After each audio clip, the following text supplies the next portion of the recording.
This is question number 16. It says, given f of x is equal to negative 3x squared minus 6x minus 5, find the vertex, the x-intercept, the y-intercept, the domain, and range. So we're looking for the vertex, x-intercept, y-intercept, and domain, and range. Alright. So the vertex, we know, again, this is a downward facing parabola, and we can find our x-intercept of our vertex by doing negative b over 2a, which in our case is negative 6 over 2 times negative 3, which is negative 6 over negative 6, which is 1. So if x is equal to 1, we can just plug that back into our original equation and get our y value for our vertex. So that would be negative 3 times 1 squared minus 6 times 1 minus 5. So negative 3 times 1 squared is negative 3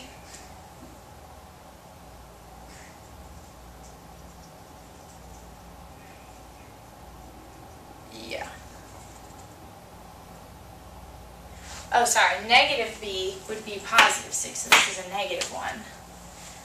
So negative 1 squared times negative 6 times a negative 1. So that gives me negative 1 squared is 1 times negative 3 is 3. Negative 6 times a negative 1 is plus 6 minus 5. So that gives me 1 minus 3, which is negative 2. So our vertex is point negative 1, comma 2. Negative 2. Our x-intercept is where my y value is equal to 0. So I have 0 is equal to negative 3x squared minus 6x minus 5. And we can't factor this function. We can try to maybe do the, what's it called, quadratic equation.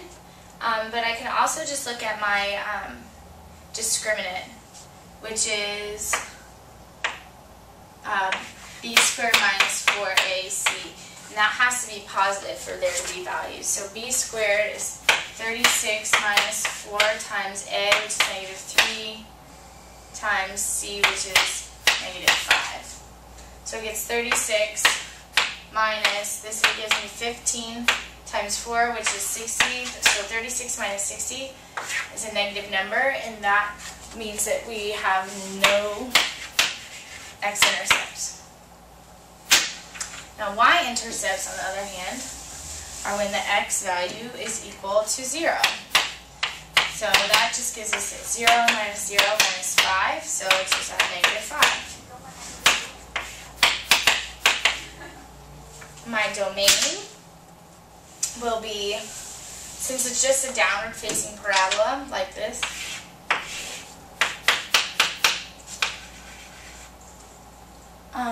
and my vertex is at negative 1 and negative 2, which is also could have told us, since we know it's a downward facing parabola and our vertex is at negative 1, negative 2, it looks something like that, which means if it's done, we're going to cross the x-axis. So we know we did our x-intercepts right.